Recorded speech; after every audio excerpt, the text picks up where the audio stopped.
Hello everyone, this is John Paul Bagaman, student of Davao Central College, first year Bachelor of Secondary Education. And today I'm gonna show you my oral presentation and summarization. So this presentation is all about what I have learned to my subject, the child and adolescent learner and learning. In this presentation, we have three topics from week 1 to 3. These topics are necessary to learn and to have a point of view because it can lead us to understand how our life growing and improving. So these are our topics. So first, human development, meaning concepts and approaches. Second, the stages of development and developmental tasks. Lastly, teachers as consumers and users of research. Teachers as researchers, the scientific method, research design, and data gathering technique. So, without further ado, let's get moved to our first discussion or topic, which is human development. So, what is human development? So, when we say human development, it refers to the physical, cognitive, and psychosocial development of humans throughout the lifespan. So, human development have three domains. First, physical domain. It includes puberty, sexual health, fertility, menopause, changes in our senses, and primary versus secondary aging. Second, cognitive domain. It includes mental processes, thinking, learning, and understanding. Third, psychosocial domain. It involves emotions, personality, self-esteem, and relationships. Here are the four major principles of human development. First, development is relatively orderly. Second, what the pattern of development is likely to be similar. The outcomes of developmental processes and the rate of development are likely to vary among individuals. Third, development rather takes place gradually. Lastly, development as a process is complex because it is the product of biological, cognitive, and socio-emotional processes. So our second discussion is all about the stages of development and developmental tasks. So here are the 7 stages of development: prenatal period, infancy, early childhood, middle and late childhood, adolescence, early adulthood, middle adulthood. So when we say prenatal period, it involves tremendous growth from a single cell to an organism complete with brain and behavioral capabilities.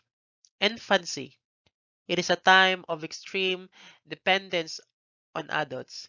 Many psychological activities are just beginning: language, symbolic thought, sensory motor, coordination, and social learning. Early childhood. Young children learn to become more self-sufficient and to care for themselves, develop school readiness and skills, and spend many hours in play with peers. Middle and late childhood. It is the fundamental skills of reading, writing, and arithmetic are mastered. The child formally exposed to the larger world and its culture. Achievements becomes more central theme of the child's world and self-control increases. Adolescence begins with rapid physical changes, dramatic gains in height and weight, changes in body contour, and the development of sexual characteristics. Early adulthood. It is a time establishing personal and economic independence, career development, selecting a mate, learning to live with someone in an intimate way, starting a family and rearing child rather. And lastly, middle adulthood. It is a time of expanding personal and social involvement and responsibility, of assisting the next generation and becoming competent and mature individuals, and reaching and maintaining satisfaction in career. So our last discussion or topics: teachers as consumers and users of research, teachers as researchers, the scientific method, research design, and data gathering technique. What is research? Research is a systematic and logical process. So here are the 5 steps of the scientific method. Identify and define the problem, determine the hypothesis, collect and analyze data, formulate conclusions, apply conclusions to the original hypothesis. So these are the 8 parts of research design rather. First, case study, correlational study, experimental, naturalistic observation, longitudinal, cross-sectional, sequential, and action research. So when we say case study, it's an in-depth look at an individual. Correlational study, a research design that determines associations. Experimental, a research design that determines cause and effect relationships. Naturalistic observation, a research design that focuses on children's experiences and natural settings. Longitudinal, this research design studies and follow through a single group over a period of time. Cross-sectional, a research strategy in which individuals of different ages are compared at one time. Sequential, this is the combined cross-sectional and longitudinal approaches to learn about lifespan development. Action research. Action research is a reflective process of progressive problem solving led by individuals. So here are the 5 data gathering techniques. First, observation, psychological measures, standardized interviews and questionnaires, and life history records. History records rather. So when we say observation, observations can be made in either laboratories or natural settings.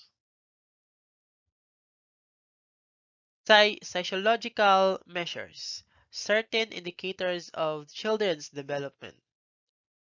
Standardized. These are prepared tests that assess individuals' performance in different domains. Interviews and questionnaires involves asking the participants to provide information about themselves based on the interview questionnaire given by the researcher. Lastly, life history records. These are records of information about a lifetime chronology of event and activities. And our last, which is what we call ethical principles. These ethical standards serve as reminders that as the researchers, we should strive to protect the subjects of our study and to maintain the integrity of our research. So that's all. Thank you for watching, and I hope you gain a lot of knowledge to my oral presentation. And once again, thank you and God bless.